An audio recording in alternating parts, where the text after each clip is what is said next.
Doctor S C. ನರಸಿಂಹಯ್ಯನವರ ಸ್ಮರಣಾರ್ಥವಾಗಿ doctor S C. Narasimhaiah ಪ್ರಾಧಿಕಾರವನ್ನು ಸ್ಥಾಪಿಸಲಾಗುವುದು. ಅವರು ವ್ಯಾಸಂಗ ಮಾಡಿದ ಗೌರಿಬಿದೂರಿನ ಸರ್ಕಾರಿ ಹಿರಿಯ ಪ್ರಾಥಮಿಕ ಶಾಲೆಯನ್ನು ಉನ್ನತೀಕರಿಸಲಾಗುವುದು. ಪ್ರವಾಸೋದ್ಯಮ. ರಾಜ್ಯದಲ್ಲಿ ಪ್ರವಾಸೋದ್ಯಮ ವಲಯದ ವಿಪುಲ ಅವಕಾಶ ಮತ್ತು ಸಾಮರ್ಥ್ಯದ ಸದ್ಬಳಕೆ ಮಾಡಿಕೊಳ್ಳಲು ನೂತನ ಪ್ರವಾಸೋದ್ಯಮ ನೀತಿ 2024-29 ಜಾರಿಗೊಳಿಸಲಾಗಿದೆ. ಪ್ರವಾಸೋದ್ಯಮ ಕ್ಷೇತ್ರವನ್ನು ಆಶಾದಾಯಕ ಮತ್ತು ಸುಸ್ಥಿರ ಅಭಿವೃದ್ಧಿ ಮೂಲಕ ಆದ್ಯತೆಯ ವಲಯವಾಗಿಸುವ ಉದ್ದೇಶ ಹೊಂದಿರುವ ಈ ನೀತಿಯಿಂದ ರಾಜ್ಯದಲ್ಲಿ 8,000 ಕೋಟಿ ರು ಹೂಡಿಕೆ ನಿರೀಕ್ಷೆ ಹಾಗೂ 1.5 ಲಕ್ಷ ಉದ್ಯೋಗ ಸೃಜನೆ ಗುರಿ ಹೊಂದಿದ್ದೇವೆ.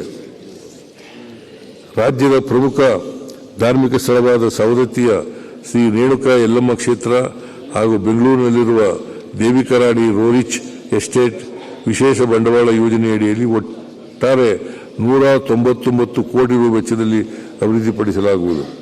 ರಾಜ್ಯದ 10 ಜಿಲ್ಲೆಗಳಲ್ಲಿನ ಪ್ರವಾಸಿ ತಾಣಗಳನ್ನು ಅಭಿವೃದ್ಧಿಪಡಿಸಲು 25-26 ಸಾಲಿನಲ್ಲಿ 50 ಕೋಟಿ ರು ಅನುದಾನವನ್ನು ಒದಗಿಸಲಾಗುವುದು. ದಕ್ಷಿಣ ಕನ್ನಡ, ಉಡುಪಿ ಮತ್ತು ಉತ್ತರ ಕನ್ನಡ ಜಿಲ್ಲೆಗಳಲ್ಲಿ ಕಡಲ ತೀರದ ಅಭಿವೃದ್ಧಿ ಹಾಗೂ ರಸ್ತೆ ಬದಿ ಸೌಲಭ್ಯಗಳನ್ನು ಉನ್ನತೀಕರಿಸುವ ಮೂಲಕ ಶೈಕ್ಷಣಿಕ, ಆರೋಗ್ಯ, ಸಾಹಸ, ಪರಿಸರ, ಜಲಸಾರಿಗೆ ಹಾಗೂ ಕಡಲ ತೀರದ ಪ್ರವಾಸೋದ್ಯಮಗಳಿಗೆ ಲಭ್ಯವಿರುವ ಅವಕಾಶಗಳನ್ನು ಉಪಯೋಗಿಸಿಕೊಳ್ಳಲಾಗುವುದು.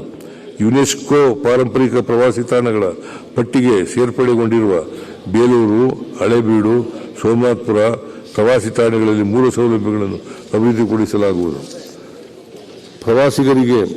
ಪ್ರವಾಸಿಗರ ಸುರಕ್ಷತೆಗಾಗಿ ಪ್ರವಾಸಿ ತಾಣಗಳಲ್ಲಿ ಕಾರ್ಯನಿರ್ವಹಿಸುತ್ತಿರುವ ಪ್ರವಾಸಿ ಮಿತ್ರರಿಗೆ ತರಬೇತಿ ನೀಡಿ ಅವರ ಸಂಖ್ಯೆಯನ್ನು 1,000ಕ್ಕೆ ಹೆಚ್ಚಿಸಲಾಗುವುದು ಹಾಗೂ ಪ್ರವಾಸಿಗರಿಗೆ ಮಾಹಿತಿ ನೀಡಲು 24x7 ಪ್ರವಾಸಿ ಸಹಾಯವಾಣಿಯನ್ನು ತೆರೆಯಲಾಗುವುದು. ರಾಜ್ಯದ ಸ್ಮಾರಕಗಳ ಸಂರಕ್ಷಣೆಗೆ ಅಗತ್ಯವಾಗಿರುವ ಮೂಲ ಸೌಕರ್ಯಗಳನ್ನು ಸೃಷ್ಟಿಸಲು 25 ಸ್ಮಾರಕಗಳನ್ನು ದತ್ತು ನೀಡಲಾಗಿದೆ. ಮುಂದಿನ ಹಂತದಲ್ಲಿ ಇನ್ನೂ ಹೆಚ್ಚಿನ ಸ್ಮಾರಕಗಳನ್ನು ನಮ್ಮ ಸ್ಮಾರಕ ಡಿಜಿಟಲ್ ವೇದಿಕೆಯ ಮುಖಾಂತರ ದತ್ತು ನೀಡಲು ಉದ್ದೇಶಿಸಲಾಗಿದೆ. ರಾಜ್ಯದ ಪ್ರವಾಸಿ ತಾಣಗಳ ಸಮಗ್ರ ಮಾಹಿತಿಯನ್ನು ಸಂಗ್ರಹಿಸಲು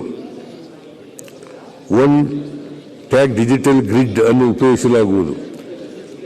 ಐತಿಹಾಸಿಕ ಲಕ್ಕುಂಡಿಯಲ್ಲಿರುವ ಪಾರಂಪರಿಕ ದೇವಾಲಯಗಳನ್ನು ವಿಶ್ವ ಪಾರಂಪರಿಕ ತಾಣಗಳ ಪಟ್ಟಿಗೆ ಸೇರ್ಪಡೆಗೊಳಿಸಲು ಅಗತ್ಯ ಸೌಕರ್ಯಗಳನ್ನು ಒದಗಿಸಲಾಗುವುದು ಮತ್ತು ಪ್ರಾಚ್ಯ ವಿಶೇಷಗಳ ಸಂರಕ್ಷಣೆಗಾಗಿ ಬಯಲು ವಸ್ತು ಸಂಗ್ರಹಾಲಯವನ್ನು ಪ್ರಾರಂಭಿಸಲಾಗುವುದು. ರಾಜ್ಯದ ಸಂಸ್ಕೃತಿ, ನಾಗರಿಕತೆಯ ಉಗಮ ವಿಕಾಸಗಳೂ ಸೇರಿದಂತೆ ಐತಿಹಾಸಿಕ, ಸಾಮಾಜಿಕ ಸಂಗತಿಗಳನ್ನು ಬಿಂಬಿಸುವ ರಾಜ್ಯ ಮಟ್ಟದ ವಸ್ತು ಸಂಗ್ರಹಾಲಯವನ್ನು ಮೈಸೂರು ನಗರದ ಹಳೆಯ ಜಿಲ್ಲಾಧಿಕಾರಿಗಳ ಕಚೇರಿಯಲ್ಲಿ ಸ್ಥಾಪಿಸಲಾಗುವುದು. ಯುವ ಸಬಲೀಕರಣ ಮತ್ತು ಕ್ರೀಡೆ. ಗುರಿ ಒಲಿಂಪಿಕ್ ಪದಕ ಯೋಜನೆಯಡಿ ರಾಜ್ಯದ ಅತ್ಯಂತ ಪ್ರತಿಭಾನ್ವಿತ 60 ಕ್ರೀಡಾಪಟುಗಳನ್ನು ಗುರುತಿಸಿ ಒಲಿಂಪಿಕ್ 228ಗೆ ತಯಾರಿ ಕೈಗೊಳ್ಳಲು ವಾರ್ಷಿಕ ತಲಾ 10 ಲಕ್ಷ ರುನಂತೆ ಪ್ರೋತ್ಸಾಹಧನವನ್ನು 3 ವರ್ಷ ನೀಡಲಾಗುವುದು.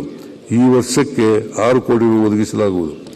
ಬೆಂಗಳೂರು ಗ್ರಾಮಾಂತರ ಜಿಲ್ಲೆಯ ಆದಿನಾರಾಯಣ ಹೊಸಹಳ್ಳಿಯಲ್ಲಿರುವ 20 ಎಕರೆ ನಿವೇಶನದಲ್ಲಿ ಜಿಲ್ಲಾ ಕ್ರೀಡಾಂಗಣ ನಿರ್ಮಿಸಲಾಗುವುದು ಹಾಗೂ ಸೈಕ್ಲಿಂಗ್ ಕ್ರೀಡೆಯ ಉತ್ತೇಜನ ನೀಡಲು